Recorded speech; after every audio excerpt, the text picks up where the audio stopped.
በስመ አብ ወወልድ ወመንፈስ ቅዱስ አሐዱ አምላክ አሜን።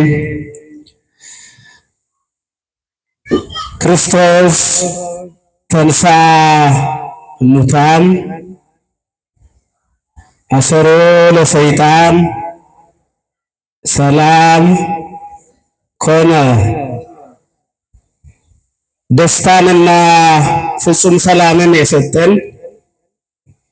በኃይሉና በስልጣኑ ሞትን ድል አድርጎ መቃብርንም ባዶውን እንዲቀር በማድረግ የተነሳ ጠላታችንን ዲያብሎስን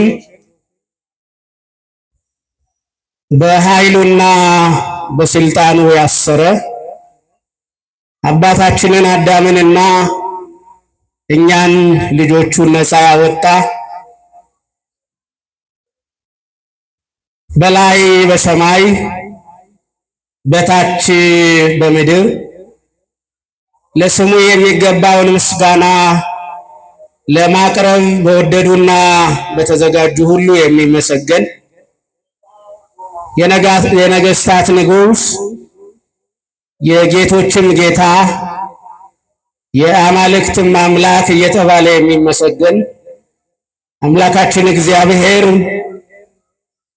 ለዚህ ቀን ስላደረሰን ብርሃነ ትንሣኤውን እንድናከብር ስለረዳን በፍጹም ሰላም በመንፈሳዊና ሰማያዊ በረከት ሁሉ ባርኮ በማደሪያው በመቅደሱ በስጋዊም በመንፈሳዊም ጤና ተጠብቀን እንድንገኝ ስላገዘን ክብርና ምስጋና ውዳሴና አምልኮ ገናና ለሆነ ስሙ ይድረስ።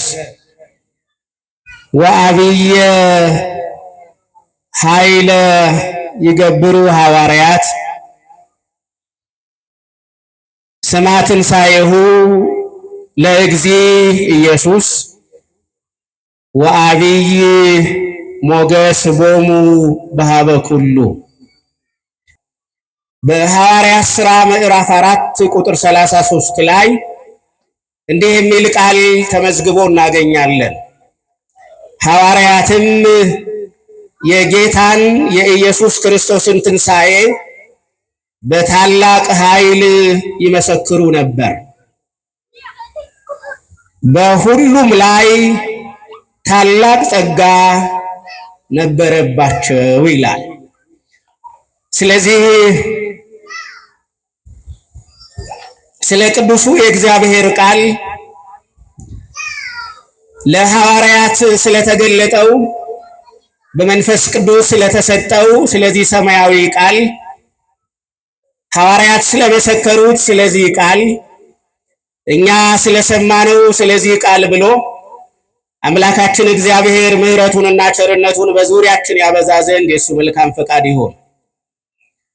የእግዚአብሔር ቃል በልብ የተደበቀ ኃጢአትን ድል የማድረግ የማሸነፍ ኃይል አለውና ሰው የማያውቀውን እኛ የምናውቀውን ለመናገር የተጨነቅንበትን ደብቀን የያዝነውን ጠላታችን ዲያብሎስ ዘወትር እኛን ለመክሰስ የሚጠቀመውን በህሊናችን ውስጥ የተቀመጠውንም የበደልና የኃጢአት ማሰሪያ በዚህ ቃል እግዚአብሔር ከሁላችን ላይ ያርቅልን። በመንፈሳዊ ሕይወታችን እንዳናድግ ክርስቲያናዊ መልካችን እንዲጠቁርና እንዲደበዝዝ ጠላታችን ዲያብሎስ ቃሉ በልባችን ላይ ሆኖ እንዳያበራ ከጆሮአችን ላይ ይህን ቅዱስ ቃል እየነጠቀ እንዳይወስድ የቅዱሳን መላእክት ጥበቃ የመንፈስ ቅዱስ ጸጋም በመካከላችን ይብዛልን። የባህሪያችን መመኪያ የጸጋ እናታችን የቃል ኪዳን አማላጃችን በምድር ላይ የእግዚአብሔር ቁጣ እንዳይበዛ አማላጅ ሆና በልጇ ፊት የምትቆመዋ ወላዲተ አምላክ ድንግል ማርያም በጸሎቷ በምልጃዋና በእናትነት ፍቅሯ አትለየን። የገናናው መልአክ ቅዱስ ሚካኤል ጥበቃ፣ የመላእክት ረድኤትና ጥበቃቸው፣ የጻድቃን ሰማዕታት ጸሎትና በረከታቸው ከሁላችን ጋር ይሁን። እግዚአብሔር የምንማረውን ነገር ይባርክልን፣ ቃሉንም ይግለጥልን። ሐዋርያትም የጌታን የኢየሱስ ክርስቶስን ትንሣኤ በታላቅ ኃይል ይመሰክሩ ነበር። በሁሉም ላይ ታላቅ ጸጋ ነበረባቸው። በዚህ በሐዋርያት ሥራ ምዕራፍ 4 ቁጥር 33 ላይ በተመዘገበው ባነበብሁት ኃይለ ቃል ውስጥ ለትምህርታችን ርዕስ እንዲሆነን የፈለግኩት የትንሣኤ ምስክሮች የሚል ኃይለ ቃልን ነው። የምንማረውም በዚህ ኃይለ ቃል ነው። ይህንን ኃይለ ቃል ሁላችንም ብንናገረው በቃሉ እግዚአብሔር ይባርከናል። እንደገና የቃሉ ኃይል በውስጣችን ያለውን ኃጢአት ያስወግድልናል። ሶስተኛ ደግሞ ይህ ኃይለ ቃል በልባችን ጽላት ላይ በመንፈስ ቅዱስ ጣቶች ይመዘገብልናልና ሁላችንም እስኪ እንናገረው። የትንሣኤ በሉ እስኪ ምስክሮች። እግዚአብሔር የትንሣኤው ምስክሮች ለመሆን እንድንበቃ በቸርነቱ ይርዳል። ዛሬ ቤተ ክርስቲያን ጉባኤ ያደረገችበት ምክንያትም በዚህ ርዕስ የምንማርበት ዋና ጉዳይም የትንሣኤ ምስክሮች ለመሆን በመንፈሳዊ በሥጋዊ ሕይወታችን እንድንዘጋጅ መልእክት ለማስተላለፍ ነው።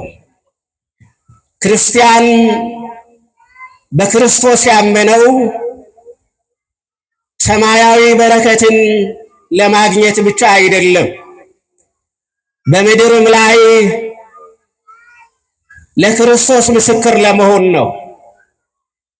ወንጌልን ተሸክሞ በጨለማ ውስጥ ላሉ ሁሉ ብርሃን ለመሆንና መብራት ለማብራት ነው። የክርስቲያኖች ምድራዊ ዋና ዓላማና ተልእኮ የጌታችን የመድኃኒታችን የኢየሱስ ክርስቶስ ምስክር ሆኖ መቆም ነው። የሰማዕታት ታሪካቸው ይህ ነው። የቅዱሳን ተጋድሏቸው በዚህ በኩል የሚያልፍ ነው። የጻድቃን የጽድቃቸው መቆጠር ይህንን የሚመሰክር ነው።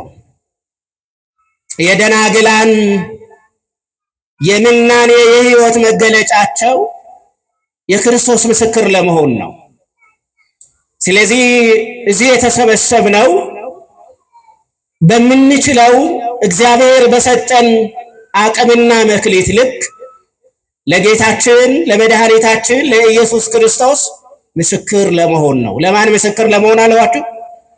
ለጌታችን ለመድኃኒታችን ለኢየሱስ ክርስቶስ ምን ለመሆን ነው? ምስክር ለመሆን ነው። እንዲሁ ዝም ብለን ስናስበው የኔ ምስክርነት ምን ይጠቅማል? እኔ ስለ እርሱ መናገሬ ምን የሚጨምረውና የሚጠቅመው ነገር ይኖራል ብለን ራሳችንን ዝቅ ለማድረግ በአጉል ትሕትና እንሞክር ይሆናል። የኛ ለጌታችን ለመድኃኒታችን ለኢየሱስ ክርስቶስ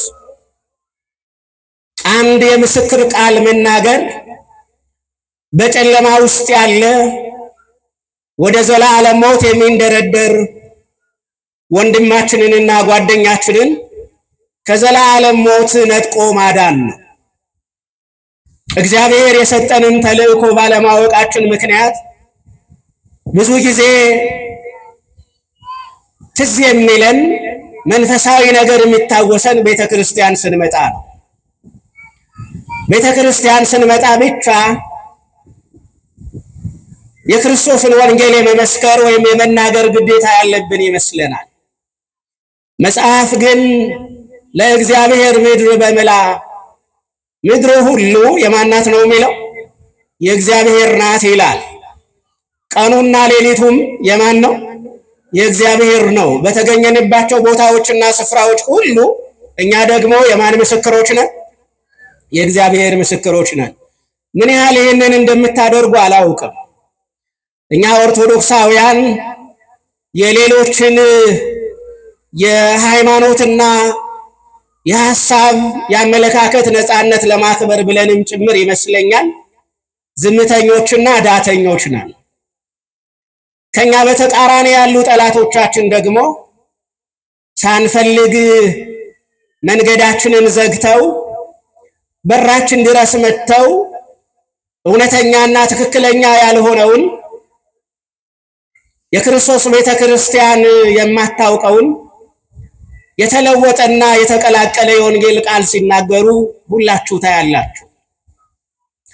ስለዚህ ዛሬ እኔ በፊታችሁ የቆምሁት የዛሬ 2000 ዘመን የተደረገውን ነገር በመናገርና በመተረክ ብቻ ጊዜ ለመውሰድ አይደለም።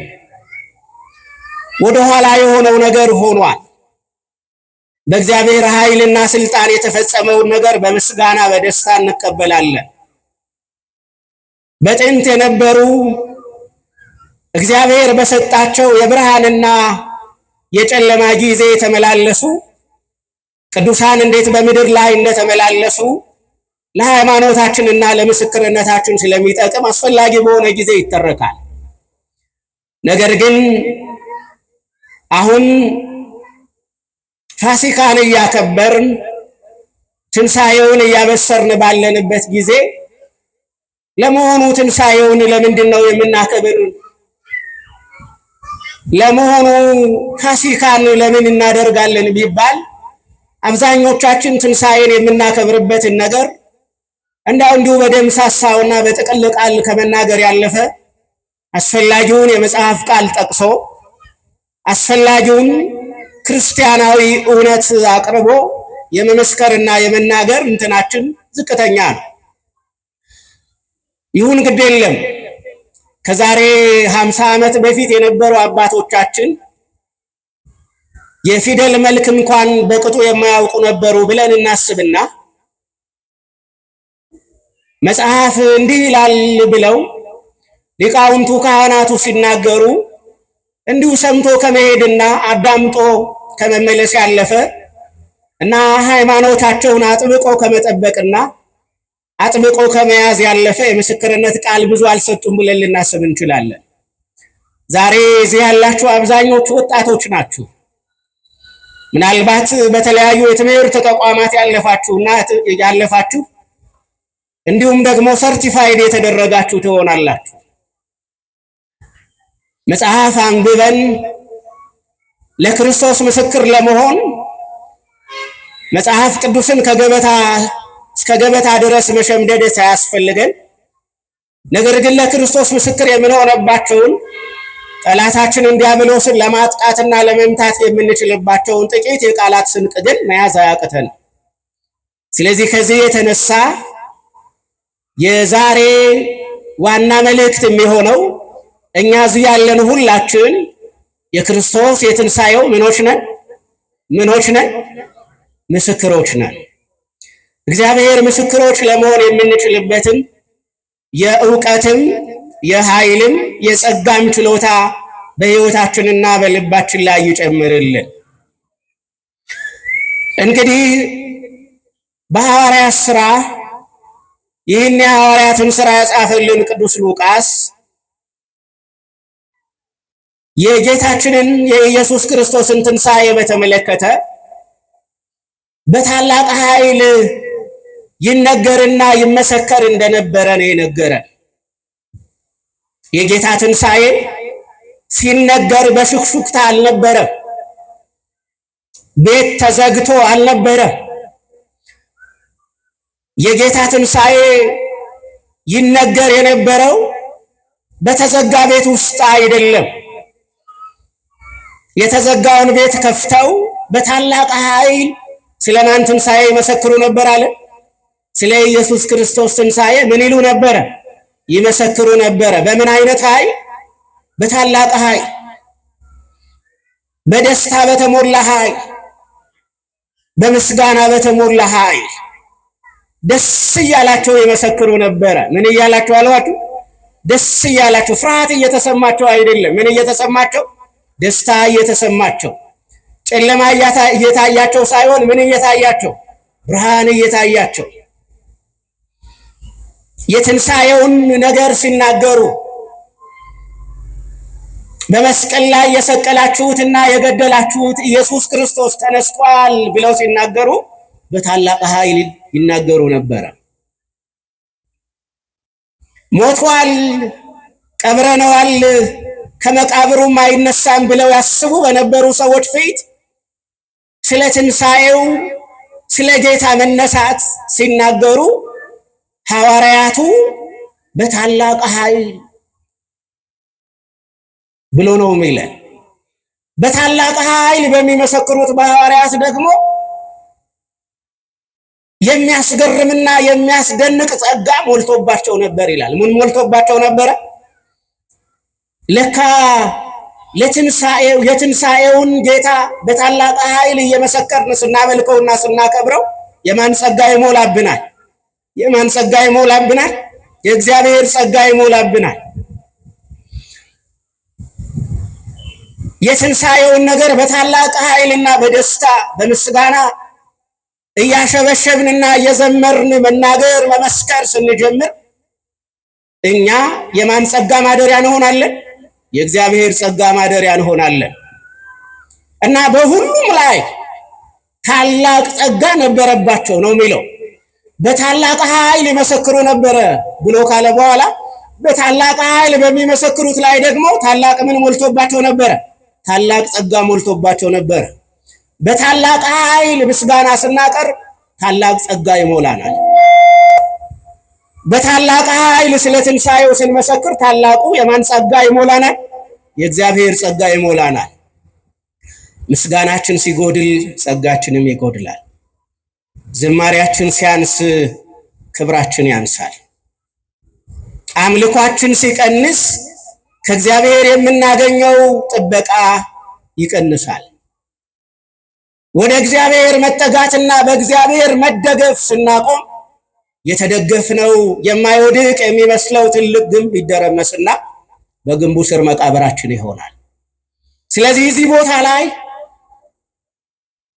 በታላቅ ኃይል የጌታ የኢየሱስ ክርስቶስን ትንሣኤ ይመሰክሩ ነበረ በተባሉት በሐዋርያት ላይ ታላቅ ጸጋ ነበረባቸው ይላል። የሚያስፈራ ጸጋ ነበረባቸው። ታላቅ ጸጋ ሲያድር ደግሞ የሚናገሩት ይደመጣል፣ የሚሰብኩት ይታመናል፣ የሚገልጡት ጌታ ተአምራትንና ድንቆችን ማድረግ ይጀምራል። ስለዚህ የትንሣኤው ምስክሮች ብሎ ቅዱስ ሉቃስ በዚህ በሐዋርያት ሥራ ላይ አሁን እኔ ከምነግራችሁ 4 ምስክሮች የመጨረሻዎቹን ሐዋርያትን ነው የነገረን። ግን የትንሣኤው ምስክሮች ስንል ግን መጽሐፍ 4 ምስክሮችን ይነግረናል። ስንት ምስክሮችን አልኋችሁ? 4 ምስክሮችን። 4ቱም ስለማንም የሚመሰክሩ ናቸው? ጌታ ተነስቷል ብለው የሚመሰክሩ ናቸው። ማን ተነስቷል? ማን ተነስቷል? ጌታ ምን ብሏል? መድኃኒታችሁ ምን ብሏል? ስለኛ በመቃብር የተኛው ከ3 ቀን በኋላ ምን ብሏል? ስለኛ ዝቅ ያለው ከ3 ቀን በኋላ ከፍ ብሏል። ስለኛ በጨለማ በመቃብር በጥልቅ ውስጥ ወደቀ የተባለው ክርስቶስ ድንጋዩን አንከባሎ ጠላታችንን ዲያብሎስን ጥሎ እርሱ በተዘጋ ቤት ውስጥ በደቀ መዛሙርት ፊት ቆሞ ታይቷል። ክብር ምስጋና ለገናና ስሙ ይሁንና ይህን የምነግራችሁ ወገኖች እልልታ እንድታሰሙ አይደለም፣ የምታመልኩትን ጌታ እንድታውቁ ነው። የኛ ጽድቃችን ያለው የምናመልከውን ጌታ ምን ስንለው ነው? ስናውቀው ነው።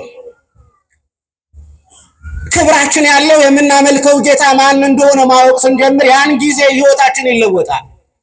ያን ጊዜ ያልጠበቅነው ነገር በልባችን ላይ መመላለስ ይጀምራል። የምናመልከውን ጌታ ማወቅ ስንጀምር ያን ጊዜ በጨለማ በፍርሃት በጭንቀት የተያዘው ልባችን ይፈወሳል። በሐዘን የተወጋው ልባችን የቆሰለው ልባችን መረጋጋት ይጀምራል። የምናመልከውን የማናውቅ ከሆነ ግን ዝም ብለን ከንቱ ጯሂዎች እንሆናለን። ከፍርሃት የተነሳ የሚጮሁ የተለያዩ ፍጡራንን አይታችሁ ታውቃላችሁ አይደለ? አንዳንድ ጊዜ ጫጩት አይታችሁ ከሆነ እናታቸው ክንፏን ከላያቸው ላይ አንስታ ዘወር ስትል ሁሉም ይጮሃሉ አይጮሁም? ይጮሃሉ አይጮሁም? የእግዚአብሔር ረድኤት ከኛ ከራቀ እኮ እኛም እኮ እንደዛ እኮ ነን ወገኖች። ምድሪቱ በዋይታ ትሞላለች፣ በጩኸት ትሞላለች፣ በጫጫታ ትሞላለች፣ በልቅሶ ትሞላለች። ያቺ ልጆቿን ከአደጋ ለመጠበቅ ክንፏን ዘርግታ ልጆቿን ጫጩቶቿን በክንፏ ውስጥ ደብቃ አስፈላጊ በሆነ ስፍራና ቦታ ላይ ጫጩቶቿን ትታ ለጫጩቶቿ ምግብ ፍለጋ ስትወጣ ያን ጊዜ ሁሉም ጫጩቶች ለምን ክንፏን ከነርሱ ላይ እንዳነሳች ስለማያውቁ ጠላት እንዳላቸው ስለማያውቁ ሁሉም ተከትለዋት እየጮሁ ይወጣሉ፣ ይንጫጫሉ። ያን ጊዜ ደግሞ ድንገት ጠላት ጭልፊት ይመጣና ከጫጩቶች አንዷን ምን ይላል? ወይ አንዷን ወይ ብዙዋን ይነጥቃል። ያን ጊዜ ጫጩቶች ብቻ ሳይሆን እናቱ ጭምር አብራ ምን ማለት ትጀምራለች? መጮህ ማልቀስ ትጀምራለች። እኛም በእግዚአብሔር ዘንድ እንደዛ ነን ወገኖች። እኛም የእግዚአብሔር ክንፈ ረድኤቱ ካልከለለን ካልጠበቀን የምናመልከውን ጌታ አውቀን በምናመልከው ጌታ ረድኤት በልዑል መጠጊያና ማደሪያ ስር ካልተደበቅን በቀር ጠላታችን ቀስት አለው። ጠላታችን የሚያገሳ አንበሳ ተብሏል። ጠላታችን ደም የተጠማ ነው። ጠላታችን ጻድቁን አቤልን ወደ መቃብር ኃጢአተኛውን ቃየልን ደግሞ ወደ ዙፋን የሚያመጣ ነው። ጠላታችን ዲያብሎስ የጥፋት ውሃን በምድር ላይ ለዘመቻ የሚያስከትት ነው። ስለዚህ የምናመልከውን ጌታ እንድናውቅ ነው ስለ ምስክሮች የምነግራችሁ፣ ስለ ጌታ የምነግራችሁ። ሌላ አይደለም ወገኖች። የወጣትነት ዘመን ያልፋል። ሀብትና ብልጽግናም ድንገት ባልጠበቅነው ቀንና ጊዜ ትቶ ሊሄድ ይችላል። ጤናችንም ተኝተን ስንነሳ ከኛ ጋር ላይሆን ይችላል። ሙሉ አካል ይዘው ተኝተው መነሳት ያቃታቸው በጣም ብዙ ወገኖችን እናውቃለን። አንዳንዶችን አስታመናል፣ አንዳንዶችን አስታመን ሸኝተናል። ነገር ግን ሁኔታዎች ቢቀያየሩና ቢለዋወጡ ሰማይና ምድር የተቀላቀለ ቢመስል ደመናና የመብረቅ ብልሽታ በምድር ላይ ቢያጓራ ሰው ሁሉ የሚሄድበትን አላውቅ ብሎ ግራ ቢጋባ በአጠገባችን ይጠብቀንና ይከላከለናል ብለን ያሰብነው ኃይል ሁሉ ከአጠገባችን ቢሄድ የምናመልከውን ጌታ የምናውቅ ከሆነ ያ የምናውቀው ጌታ ትቶን ይሸሻል እንዴ? በፍጹም አይደለም ወገኖች። ደሃ በነበርንበት ጊዜ አጠገባችን የነበረው ጌታ ጥቂት ስናገኝ ትቶን አይሄድም። ታመን አልጋ ያነጠፈልን መድኃኔዓለም ጤና ስናገኝ ትቶን አይሄድም። ኃጢአተኛ፣ ዘፋኝ፣ ዳንሰኛ ሆነን ሳለን በሩቅ ቆሞ ይጠብቀን የነበረ የመንፈስ ቅዱስ ጸጋ ወደ ማደሪያ ወደ መቅደሱ ስንመጣ ትቶን ይሄዳል እንዴ? በፍጹም ወገኖች። ስለዚህ የምናመልከውን ጌታ እንድናውቅ ነው። እኔ አሁን ስለ ትንሣኤ ጌታ ስለ መድኃኒታችን ስለ ኢየሱስ ክርስቶስ ማወቅ አለብን። ትንሣኤ ሲባል እንዲሁ ዝም ብሎ ቃል አይደለም። ትንሣኤ ሲባል እንዲሁ ዝም ብሎ በመንደር በዚህ ስም የተጠራ ሰውን እንደምታውቁበት ያለ ቃል አይደለም። ስለዚህ ለትንሣኤ ምስክሮች አሉ። የመጀመሪያዎቹ ከአራቱ ምስክሮች መላእክት ናቸው አይደለም? የመጀመሪያዎቹ የጌታ የትንሣኤ ምስክር ሆነው የተገለጡ እነማን ናቸው? መላእክት ናቸው። ታስታውሱ ከሆነ በአራቱም ወንጌላት በመጨረሻው ምዕራፍ ላይ ብታነቡ ይህንን ታገኙታላችሁ። ለምሳሌ የማቴዎስ ወንጌል ምዕራፍ 28 ቁጥር 1 ጀምሮ ብናነብ ወበእሁድ ሰንበት መጽአት ማርያም መግደላዊት ወካልእታዊ ማርያም ምስሌሃ፣ በመጀመሪያው ቀን ወይም እሁድ በተባለ ሰንበት ማርያም መግደላዊትና ሌላኛዋ ማርያም ሽቱ ይቀቡት ዘንድ ወደ ጌታ መቃብር መጡ ይላል። እነዚህ ሴቶች ወደ ጌታ መቃብር የመጡት ለትንሣኤው ምስክር ለመሆን አልነበረም። በመቃብር ውስጥ የተኛውንና በመቃብር ውስጥ ትተውት መቃብሩን አይተው እያለቀሱ የተመለሱ ሴቶች ስለሆኑ ከ3 ቀን በኋላ ተመልሰው ወደዛ መቃብር የመጡት የጌታን ሥጋ ሽቱ ለመቀባት ነው። የሞተው ይነሳል ብለው አምነው ወይም አስበው አይደለም የመጡ እና ማርያም መግደላዊትና ሌላኛዋ ማርያም ብዙ ሴቶች ጌታን ይወዱ የነበሩ ሴቶች ማንን ይወዱ የነበረ? ማንን ይወዱ የነበረ? ጌታን ይወዱ የነበሩ ሴቶች፣ የሚወዳቸውን ክርስቶስን ይወዱ የነበሩ ሴቶች፣ ኑ ከኔ የኋላ ተከተሉኝ ብሎ የጠራቸውን ክርስቶስን ይከተሉ የነበሩ ሴቶች፣ በልቅሶ ወደ መስቀልና ወደ መቃብር የሸኙት እነዚያ ሴቶች በእንባ እየታጠቡ ፊታቸው በእንባ ተሞልቶ የጌታ ሥጋ የተኛበትን የመቃብር ስፍራ በድንጋይ ሲዘጋ አይተው በአይሁድ ልማድ መሰረት ሰንበትን አክብረን የሰንበት ቀን ካለፈ በኋላ ፈጥነን እንመጣለን ብለው በጨለማ በማለዳ የመጡ እነዚያ ሴቶች ጌታን ይወዱ ነበረ። ማንን ይወዱ ነበረ? እግዚአብሔር በሰጣችሁ በዚህ ምድር ላይ ወገኖች የወደዳችሁን ክርስቶስን አጥብቃችሁ ውደዱት። ጌታችሁን የሚያስጥላችሁና የክርስቶስን ፍቅር ከልባችሁ የሚነጥቅና የሚቀማ አንዳችም ነገር እንዲኖር ለልባችሁ አትፍቀዱለት። ከጌታ በላይ የምንወደው በዚህ ምድር ላይ እንዳይኖር እግዚአብሔር በምሕረቱ ይርዳል። አንድ ክርስቲያን በዚህ ምድር ላይ የመጨረሻ የፍቅሩ መገለጫ የመጨረሻ መውደዱ ማን ሊሆን ይገባል? ማን ሊሆን ይገባል? መድኃኔዓለም ክርስቶስ። የመጨረሻ የፍቅራችንን የመጨረሻ ነገር የምንሰጠው ለማን ነው የሚሆነው? ለጌታችን ለመድኃኒታችን ለኢየሱስ ክርስቶስ። ያ ደግሞ ያው ታውቃላችሁ፣ የሰው ልጅ በዚህ ምድር ላይ ከወርቅም ከብርም ይልቅ የሚወደው ማንን ነው? ራሱን ይወዳል። ለጌታ የምንሰጠው የመጨረሻ ስጦታ ማንን ነው? ምንድነው የምንሰጠው? ምንድነው የምንሰጠው? ራሳችንን። እስኪ ይህንን ቃል ሁላችንም አብረን እንበለው። ወርቅ ነው የምንሰጠው? ወርቅ ነው የምንሰጠው? የአንገታችሁን ሐብል አውልቃችሁ ለመድኃኔዓለም ብትሰጡት ወይም ደግሞ የጋብቻ ቀለበታችሁን አውጥታችሁ ለመድኃኔዓለም ብትሰጡት መድኃኒታችን ኢየሱስ ክርስቶስ ያ የአንገታችሁ ሐብልና የጣታችሁ ቀለበት በልባችሁ ያለውን መውደድና ፍቅር የማይገልጥ ከሆነ ከንቱ ስጦታ። ስለዚህ ለመድኃኔዓለም የምንሰጠው የመጨረሻ ስጦታ ምንድነው ከተባለ ወርቅም አይደለም፣ ብርም አይደለም፣ የወርቅና የብርም ክብል አይደለም። ዘውዳችንን ከራሳችን ላይ አውልቀን ብንሰጠው ልባችንን፣ ማንነታችንን፣ ሕይወታችንን፣ ሰውነታችንን ካልሰጠነው ስጦታችን ከንቱ ነው፣ አይቆጠርም። ለመድኃኔዓለም ለኢየሱስ ክርስቶስ አንድ ክርስቲያን ፍቅርና መውደድ አለው የሚባለው ራሱን አሳልፎ ምን ሲለው ነው? ሲሰጠው ነው። ራስን አሳልፎ መስጠት ማለት በእሳት ውስጥ ተወርውሮ መውደቅ ማለት አይደለም። እንደዛ አይደለም ክርስትና። ግድ ካልሆነብን በቀር አንገታችንን ለሰይፍ መስጠት፣ ግድ ካልሆነብን በቀር እሳት ውስጥ ተወርውሮ መግባት የክርስትና ዋና ትምህርት አይደለም። የክርስትና ዋናው ትምህርት ራስን መስጠት ማለት ምን ማለት ነው ከተባለ ለክርስቶስ ራሱን የሰጠ ክርስቲያን ክርስቶስን እንዳይወድ ክርስቶስን ከመውደድ የሚከለክለውን የትኛውንም ነገር ከራሱና ከልቡ ያረቃል። ራሱን ይጠብቃል። ራሱን ይጠብቃል። ምን ሰጠው ይሄ ነው።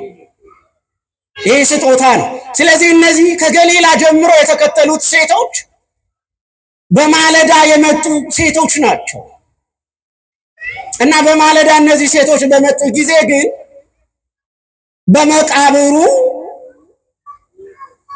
የጌታ ሥጋ ተኝቶ እናገኘዋለን ብለው የመጡ ናቸው።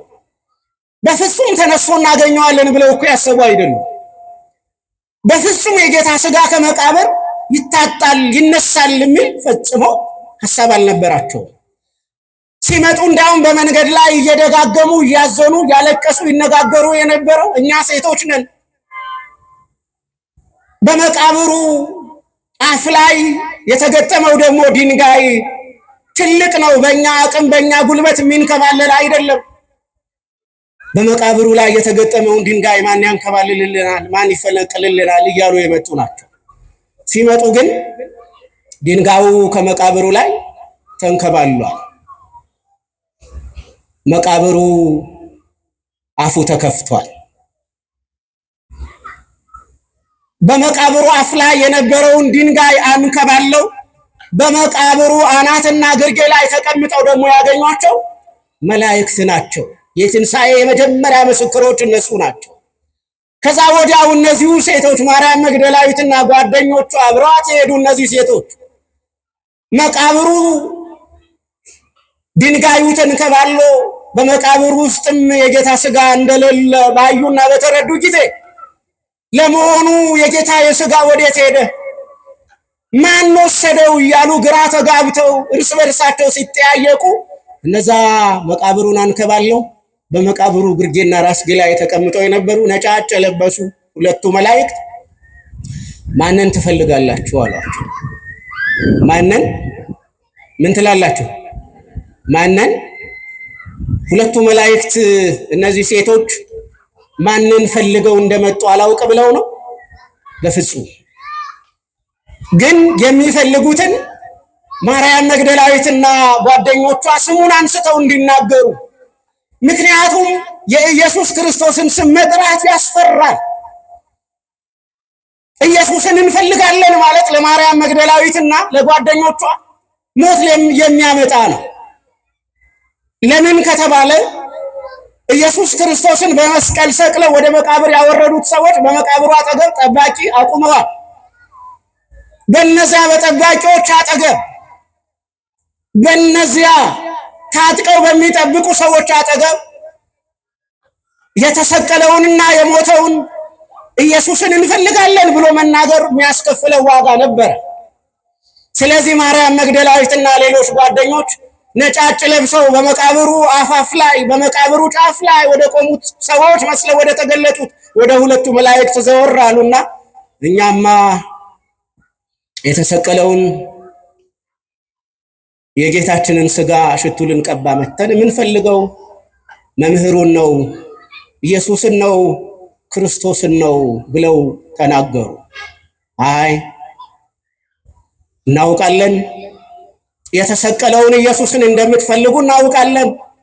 ነገር ግን አሁን እርሱ በዚህ የለም፣ ሕያውን ከሙታን መካከል ለምን ትፈልጉታላችሁ? ተነስቷል እንጂ በዚህ የለም ብለው የመጀመሪያውን ተነስቷል የሚለውን ቃል የመሰከሩ መላእክት ናቸው። ክብር ምስጋና ለገናናው አምላክን ወገኖች፣ የመጀመሪያውን ምን ብሏል የሚለውን ቃል አልኋችሁ። ምን ብሏል የሚለውን ቃል እኛም በልባችን አምነን በአፋችን ምን ብሏል ብለን እንመሰክራለን። ምን ብሏል ብለን እንመሰክራለን። ማንም የፈለገውን ይበል፣ ግን በመቃብር ውስጥ የነበረው በመቃብር ውስጥ የተኛው ድንጋይ የተከደነበት ኢየሱስ ክርስቶስ መግነዝ ፍቱልኝ፣ መቃብር አንከባሉ፣ ድንጋይ አንከባሉልኝ ሳይል ጌታችን መድኃኒታችን ኢየሱስ ክርስቶስ የሞትን መውጊያ ሰብሯል። ዲያብሎስን ከስልጣኑ ሽሯል። አዳምን ነፃ አውጥቷል። የሞትን ኃይል ድል አድርጎ አዎ ኢየሱስ ተነስቷል። ክብር ምስጋና ለገናና ስሙ ይሁንና ለትንሣኤው ጌታ ይሁንና። አዎ ኢየሱስ ምን ብለዋል? አዎ ክርስቶስ ምን ብለዋል? አዎ አማኑኤል ምን ብለዋል? አዎ መድኃኔ ዓለም ምን ብለዋል? አዎ ወልደ አብ ወልደ ማርያም ኢየሱስ ክርስቶስ ጌታችን አምላካችን ንጉሳችን ልጆቹ አድርጎ የመረጠን በደሙ ከኃጢአታችን ያጠበን በቁስሉ የፈወሰን በመቃብራችን በቀዝቃዛው ስፍራችን ተኝቶ እኛን በመንፈሳዊ ንቃተ ሕሊናና ሙቀት ውስጥ እንድንኖር በጨለማ መቃብር ውስጥ ሥጋውን እንዲተኛ አድርጎ እኛን በዘላለማዊ ብርሃንና በገነት በምስጋና ብርሃን እንድንመላለስ የረዳን ያገዘን ያዳነን መድኃኔ ዓለም ከሙታን ተለይቶ ምን ብሏል? ከሙታን ተለይቶ ምን ብሏል? ተነስቷል። ስለዚህ የመጀመሪያዎቹ ምስክሮች ሕያውን በሙታን መካከል ለምን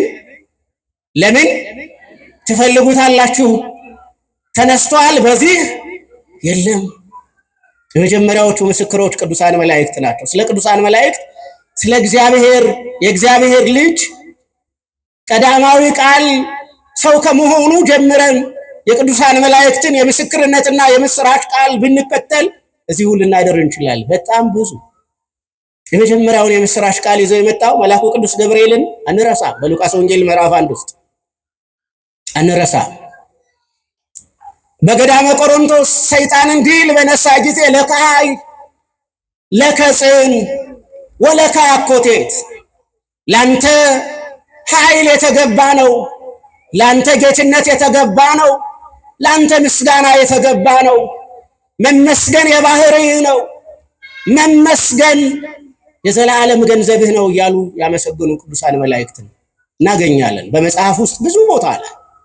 ስለዚህ የመጀመሪያዎቹ ምስክሮች ተነስቷል እንጂ በዚህ የለም እያሉ የተናገሩት እነማን ናቸው አልኋችሁ? እነማን ናቸው አልኋችሁ? የጌታን ትንሣኤ ስንመሰክር ከማን ጋር እንተባበራለን? ከነማን ጋር እንተባበራለን? ስሙን ለመቀደስ ክብሩን ለመውረስ ከተፈጠሩ ሰማያውያን ኃይላት መንፈሳውያን ሰራዊት ጋር እንመሳሰላለን። አንዳንድ ያያችሁ አው ልክ ነው። በዚህ ምድር ላይ ስንኖር ስጋችን በብዙ የተያዘ ነው። ደካሞች ነን እና ደካማ ስጋችንን እና ምናምንቴዎች የማንረባ ተራ አድርገን ራሳችንን ልንቆጥር እንችላለን። ግን አይደለም ወገኖች። እግዚአብሔር ወደ ምድር ሲመለከት መልኩን በእኛ ላይ ያያል። እግዚአብሔር ወደ ምድር ሲመለከት ምሳሌውን እኛ ላይ ይመለከታል። ስለዚህ የመጀመሪያዎቹ ምስክሮች መላእክት ናቸው። ሁለተኛ ምስክሮች ያው ቅድም የጠራኋቸው ሴቶች ናቸው። መላእክት ተነስተዋል ብለው ከነገሯቸው በኋላ እነ ማርያም መግደላዊት እና አብረዋት ወደ መቃብሩ የሄዱ መቃብሩን በደንብ አዩ እና ወደ መቃብሩ ዘልቀው ገቡ።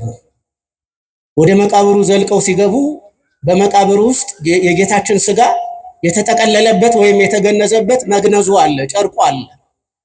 ራሱ ለብቻ የተጠመጠመበት ጥምጣሙም አለ። ግን ጌታ በዚያ የለም። ግን ጌታ በዚያ የለም። የጌታ መኖሪያ እዚያ አይደለም።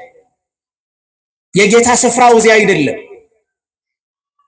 የጌታ ማደሪያው እዚያ አይደለም።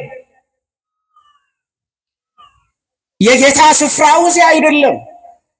በዘባነ አብ በየማነ አብ በዘባነ ኪሩብ የሚቀመጥና የሚመሰገን ጌታ በዚያ አይደለም። ስለዚህ ይሄንን ሁሉ ካዩ በኋላ እነ ማርያም መግደላዊት እያለቀሱ እያነቡ ወደ መቃብር የሄዱት ከመቃብሩ እየዘመሩ በደስታ ወንድሞቻቸው ሐዋርያት ወዳሉበት ወደ ጽርሐ ጽዮን ተመለሱ። እያነባን ሄደን በደስታ እንድንመለስ የሚረዳን ማን ነው? የሚረዳን ማን ነው? የሚረዳን ማን ነው? እግዚአብሔር ነው። እያነባን ሄደን ወገባችንን አስረን ሄደን ምጥ እንደተያዘች ሴት እያማጥን ሄደን እየተጨነቅን ሄደን በደስታ እንድንመለስ በምስጋና እንድንመለስ እግዚአብሔር በየቀኑ ያደርጋል እኮ አይደለም እንዴ? በጣም ብዙ ቀን እኮ እግዚአብሔር በሕይወታችን እንደዛ አድርጎልናል እኮ። እያነባን ሄደን በደስታ እንድንመለስ ልክ ገበሬ በክረምቱ ወቅት እያለቀሰ እንደሚዘራ እያነባ እንደሚዘራ በመከር ወቅት ደግሞ በደስታ በምስጋና በእልልታ መከር እንደሚሰበስብ ሁሉ እግዚአብሔር ብዙ ጊዜ በሕይወታችን እንደዛ ያደርጋልና ማርያም መግደላዊትና አብረዋት የሄዱ ወደ መቃብር ሲሄዱ ሽቱ ይዘው እያነቡ እየተከራከሩ ማን ያነሳልናል፣ ማን እንዲያደርግልናል እያሉ ነበረ። ሲመለሱ ግን መላእክት የነገሯቸውን ያንን ጌታ ተነስቷል በዚህ የለም የሚለውን ቃል ያንን ቃል እየደጋገሙ እየተናገሩ ወደ ወንድሞቻቸው መጥተው ለወንድሞቻቸው እንዲህ ብለው መናገር ጀመሩ። ወንድሞች ሆይ በማለዳ ወደ ጌታ መቃብር ሄደን ነበረ፣ ወደ መምህሩ መቃብር ሄደን ነበረ። ነገር ግን ስንሄድ ያልጠበቅነውና አዲስ ነገር እንግዳ ነገር በዓይናችን አየን፣ በዓይናችን ተመለከት። እስከ ዛሬ ድረስ አይተነው የማናውቅን ነገር በዓይናችን ማየት ቻል። በዓይናችን ያየነው ደግሞ ከመቃብሩ ላይ ድንጋዩ ተንከባሎ ደረስ። በመቃብሩ ግርጌና ራስጌ ደግሞ ነጫጭ ልብስ የለበሱ ሁለት ሰዎችን አገኘን።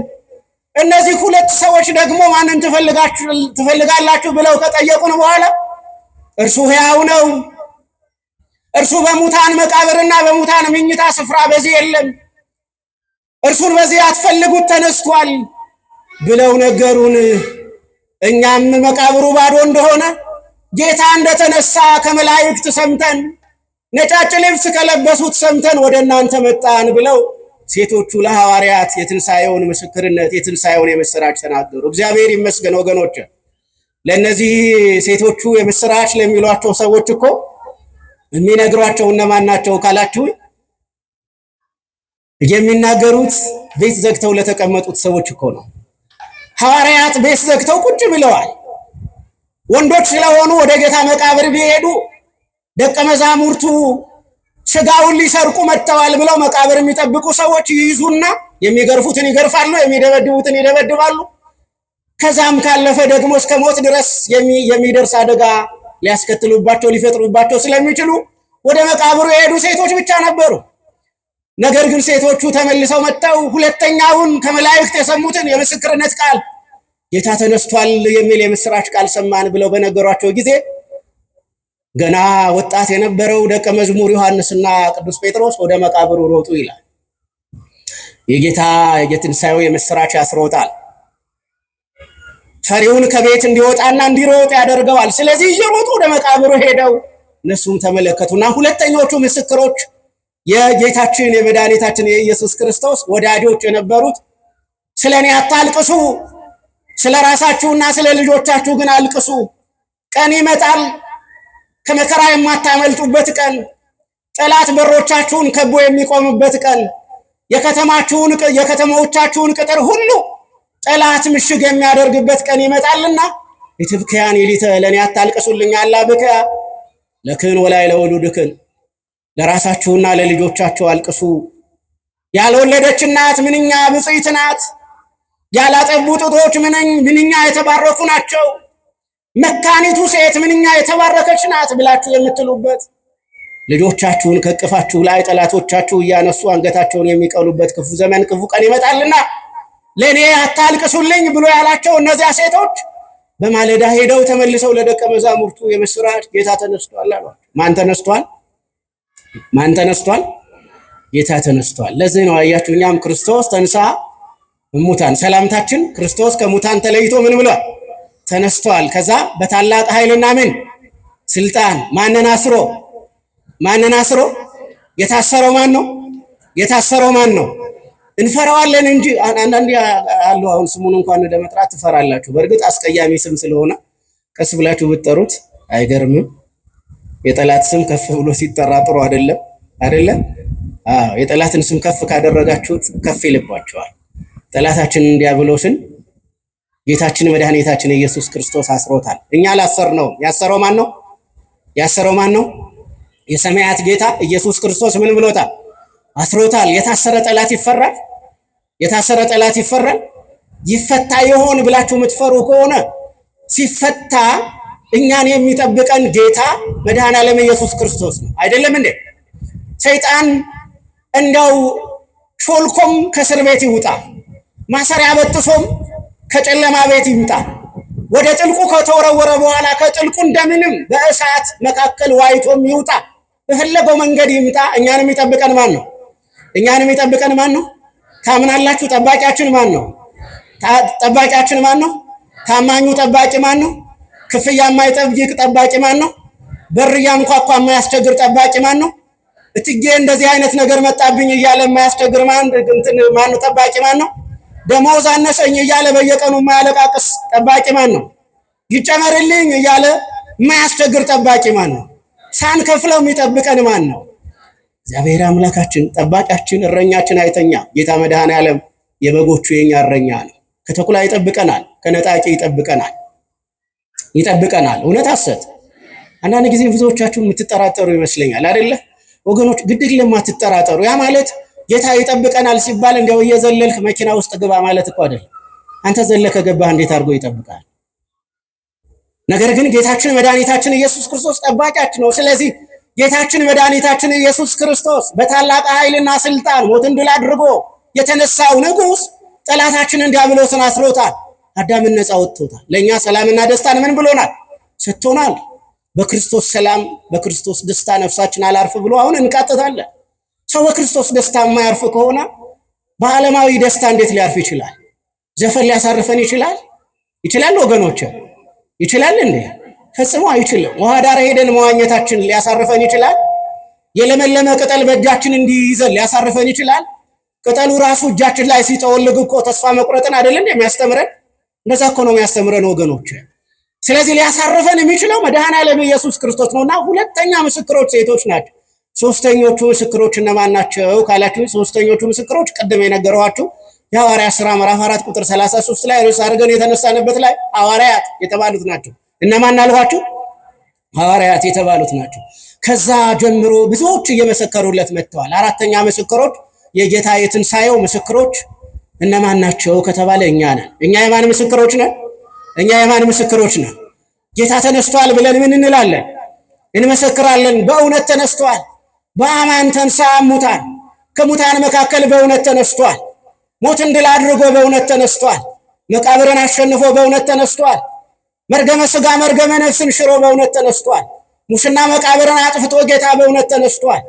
የተነሳው ጌታ ቢታንያ ተራራ ላይ መላእክት ሲቀበሉት፣ ሐዋርያት ደቀ መዛሙርት ሲሸኙት አይተናል። የተነሳው ጌታ በአብ ቀኝ ተቀምጧል። በአብ ቀኝ የተቀመጠው ጌታ ለኛ በስሙ ለምናምን፣ በስሙ ለምንሰደድ፣ ለምንገፋ፣ መከራ ለምንቀበል፣ መስቀሉን ተሸክመን መስቀሉን ይዘን በዚህ ምድር ላይ ባይተዋር ለሆን፣ በዚህ ምድር ላይ ያለው ሲስተም ለገፋ፣ በዚህ ምድር ላይ ያለው ሁኔታ ላልተመቸን ለኛ ሊፈርድልን፣ ይህ ምድር የተመቻቸው በዚህ ምድር ላይ እየነጠቁ ለሚበሉ፣ በዚህ ምድር ላይ የወንድማቸውን እንባ ምግብ እንጀራ አድርገው ለሚጎርሱ ሰዎች ደግሞ ሊፈርድባቸው ጌታ ተመልሶ ይመጣል። ማን ተመልሶ ይመጣል? የትንሣኤው ጌታ ተመልሶ ምን ይላል? ይመጣል። የትንሣኤው ጌታ ተመልሶ ሲመጣ ደግሞ ይህ አሁን የሚዘራው ስጋችን፣ አሁን ወደ መቃብር እየተጓዘ ያለው ዕድሜ እየቆጠርንበት ያለነው ስጋችን ጌታ በቃሉ ካፈር ይሰበስበዋል። እኛም ወደ መቃብር ከወረድን በኋላ በጌታ ቃል ተመልሰን ምን እንላለን? ተመልሰን ምን እንላለን? እንነሳለን። ብንሞትም ምን እንላለን? ብንሞትም ምን እንላለን? ይህን እናምናል። ወንሴፎ ትንሣኤ ሙታን፣ የሙታንን ትንሣኤ ምን እንላለን? ተስፋ እናደርጋለን። ተስፋ የምናደርገው ወገኖች ወደ መቃብር አለመሄዳችንን አይደለም። ተስፋ የምናደርገው አሁን አንሞትም የሚልን ቃል አይደለም። ተስፋ የምናደርገው በዚህ ምድር ላይ ያለውን ረጅም ወይም አጭር ዕድሜ አይደለም። ተስፋ የምናደርገው አሁን የሰራነውን ቤት አይደለም። ተስፋ የምናደርገው የትምህርት ደረጃችንን አይደለም። ተስፋ የምናደርገው ዘመዶቻችንን አይደለም። ተስፋ የምናደርገው የምድር ባለስልጣናትን አይደለም። ተስፋ የምናደርገው በዚህ ምድር ላይ እየተፈጠሩና እየመጡ ያሉ የቴክኖሎጂ አይነቶችን አይደለም። ተስፋ የምናደርገው ከሞትን በኋላ ምን እንላለን? እንነሳለን። ጌታ ያስነሰናል። ደግሞም የትንሣኤው ጌታ ክርስቶስ በቃሉ ሰማይና ምድርን እንዳመጣ እኛንም እንደገና ከመቃብር ያስነሳናል። አሮጌው ማንነት በአዲስ ማንነት ይነሳል። ስለዚህ የትንሣኤው ምስክሮች ዛሬ እኛ ነን። የትንሣኤው እውነተኛ ምስክሮች ለመሆን ጌታ መድኃኔዓለም በቸርነቱ ይርዳል። የትምህርታችን ርዕስ የትንሣኤ ምኖች ነው። የትንሣኤ ምኖች ነው። እስቲ ሁላችሁም የጌታን ትንሣኤ ለመመስከር በልባችሁ ውስጥ ወስናችኋል? ትመሰክራላችሁ? ምን ብላችሁ ነው የምትመሰክሩ? ጌታ ምን ብሏል? ጌታ ምን ብሏል? የኛ ጌታ ምን ብሏል? ኢየሱስ ምን ብሏል? ክርስቶስ ምን ብሏል? አማኑኤል ምን ብሏል? መድኃኔዓለም ምን ብሏል? የሞተው የተሰቀለውና የሞተው ምን ብሏል? ወደ መቃብር የወረደው ጌታ ምን ብሏል? ተነስቷል። ክብር ምስጋና ለገናና ስሙ። የመከረን ያስተማረን የቅዱሳን አምላካችን እግዚአብሔር ስሙ የተመሰገነ ይሁን። ሃይማኖታችሁን አጽንታችሁ ምግባራችሁን አቅንታችሁ በእውነተኛዋ ቤተክርስቲያን፣ እቺ ቤተክርስቲያን አትሸነግላችሁም። እኛ አገልጋዮች ልንሳሳት እንችላለን። በነገራችን ላይ ግን በእውነተኛዋ በማትሸነግለዋ ቤተክርስቲያን ጸንታችሁ እንድትኖሩ እኔ አንዳንዴ ያዝናለሁ። በነገራችን ላይ ሰው ኦርቶዶክስ ክርስቲያን ከሆነ በኋላ ማተቡን ቆርጦ እንደው ሌላ ቦታ ሄዶ ዝም ብሎ ሲጋጋጥ ስታዩት እኔ ያዝናለሁ አንዳንድ ጊዜ ማለት በጣም ያሳዝናል። ሃይማኖትን እንደመቀየር ደግሞ እውነቱን ለመናገር ጤና የሚያሳጣ ነገር የለም። እንዲህ ቀላል ነገር አድርጋችሁ አትዩት። እምነትን መቀየር ሳይኮሎጂካሊ ከባድ ቀውስ ይፈጥራል። በጣም ከባድ ቀውስ ይፈጥራል። ስነ ልቡናዊ ቀውስ ያመጣል። እምነትን መቀየር ቀላል ነገር አይደለም። እምነትን መቀየር ትዳርን እንደመፍታት እንኳን ቀላል ነገር አይደለም። አንዳንዴ ትዳርን መፍታት በጣም ከባድ ነው አይደለ? እምነትን መቀየር ግን ትዳርን ከመፍታት ሁሉ ስነ ልቦናዊ ቀውስ ያመጣል። ስለዚህ በእምነታችሁ ጸንታችሁ፣ በቅድስት ቤተክርስቲያን ጸንታችሁ፣ የምትወዳችሁ ቤተክርስቲያን፣ የምታገለግላችሁ ቤተክርስቲያን የኛን የሰዎችን አንዳንድ ስህተቶች እየታገሳችሁ የላይኛውን በአብ ቀኝ ያለውን ክርስቶስን እያያችሁ ፍጹሙን ጌታ እያያችሁ በቤቱ ጸንታችሁ እንድትኖሩ ወላዲተ አምላክ በአማላጅነት ትርዳችሁ። ይቆየን።